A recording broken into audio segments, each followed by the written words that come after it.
Hello বন্ধুরা, কেমন আছো তোমরা? আশা করছি সবাই ভালো আছো। আজকে সকালে তোমাদের জন্য নিয়ে এসেছি একটি নতুন রেসিপি। চলো তো দেখতে থাকো। এখানে নিয়ে নিয়েছি একটা পাত্রে সাদা তেল, পরিমাণ মতো লবণ, গাজর, আলু, কাঁচা লঙ্কা এবং পেঁয়াজ কুচি কুচি করে কেটে নিয়েছি। এরপর নিয়েছি একটা পাত্রে হলুদ, কিষান সস আর ম্যাগি মশলা। তারপর উনুনটা জ্বালিয়ে একটা পাত্রে গরম জল বসিয়ে তার মধ্যে সাদা তেল দিয়ে চাউমিনটা সিদ্ধ করে নিয়েছি।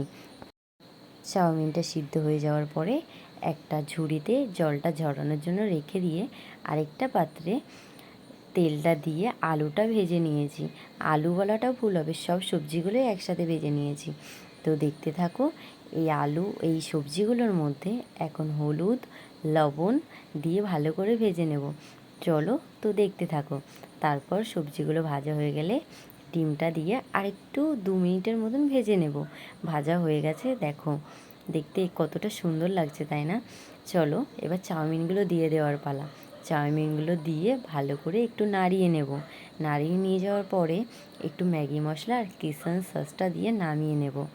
তো একটু ভেজে নিই, তারপরে আবার কথা বলছি, চলো।